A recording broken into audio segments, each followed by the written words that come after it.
exist, because when you grow up, everyone's messed up and screwed up, and there's no perfect people anymore. They're all beat up to the head by the world, right? So it's only when you're young like that that you can have these perfect people, right? So it's only when you're absolutely young that you can have perfect people like that. I have seen some of you guys here for the first time. You guys all in this class here? You guys all where have you all been, huh? You guys sure you're in the right class? I mean, I have a lot of people are coming in here saying, I never saw you before. This is the last day or something. All right, maybe you bring your friends in here for entertainment. That's a good laugh, huh? Anyway. So these perfect people only exist, but they do exist, don't they? They do exist. How many have met with these perfect people when they were young? Come on, admit it. You've met some of these people. I can think of 3 or 4 when I was young in different environments. These people are just like breathtaking. Now you see them when they're grown up and they're like, have had heart attacks and they're like walking on canes. And you know, the world has a way of paying them back for being so perfect when they're young. You were stuttering, you know, blundering, you know, non-entity, you know. So anyway, Danny is that. Anyway, Danny is this kind of. So Danny, you can't trick Danny into question, can you? You can. But Danny's father wants to see how smart Reuben is. So in one of these scenes, we'll get to it. When they start getting friends, and he talks through Reuben, and he, you know, wants to see if he can use Reuben to communicate with his son. He can't use someone within the sect, obviously. That would be beneath his dignity. But if he can get someone like Reuben outside of his sect that Danny trusts, then he can communicate better with his son, and that's what happens here. But you see, as I was saying, he says, Danny's father called me several times, 48 yearbook, 50 mine. He wanted to know how you were. And then what's Reuben's attitude? He said, yeah, I'll bet he did. Yeah, right. Sure he did. And then he talks about, he worries about his dad, though, because his dad lives alone, I think. They have a housekeeper. I think the mom died, and his dad has got physical problems of different kinds. He's not that healthy. So he says, you know, you're not taking care of yourself, Abba, even though he's in bed.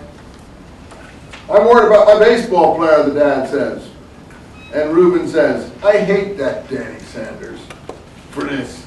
He's making you sick. See, he doesn't even hate him for himself. He hates him for what he's doing. He sees him as doing to his father. But what's the real truth here between, that's what makes this a really interesting, complex novel. What's the real truth here between Reuben? So anyone can get into this book. You see, you don't have to be a Hasid. You don't have to really care about all these issues, but slowly the book pulls you in. Which is why I say most people in my classes, when I've read this book and who have really seriously read it, not like some of you guys are reading it, but actually took the time to read it, read a book. No, you don't need to read a book. Yeah, read the book. They actually end up liking the book and really enjoying it. And you would never think you could enjoy a book like this subject matter, could you? But you're shaking your head, yes, you obviously read it saw. You get pulled into it. You can't help it. It's so human, isn't it? It's really human. Given its parameters, even however different it seems to you, it's totally human. This is probably one of the most appropriate books for this class in terms of diversity of religion.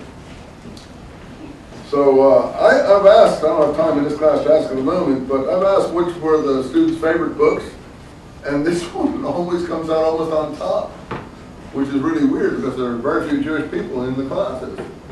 And it doesn't matter what your background is.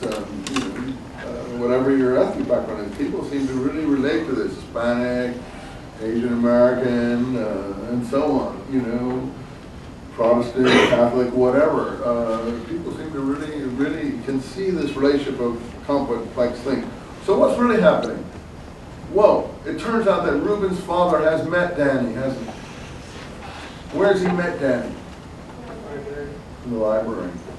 Because Reuben's father goes to the library a lot. He likes to study. He's a very intellectual sort of library-oriented person. Not a Jewish library, the Brooklyn Public Library. Well, it turns out little old precocious Danny is also going to the Brooklyn Public Library. or even the New York library might be. It's not a religious library, the sect library or whatever. It's the actual secular library is reading books. And Reuben's father sees him there, and he knows who he is. And then somehow they get into conversation because he knows who Danny's father is, an important person in his little community. And one thing leads to another, and Reuben's father starts recommending books to Danny. And Reuben doesn't know this.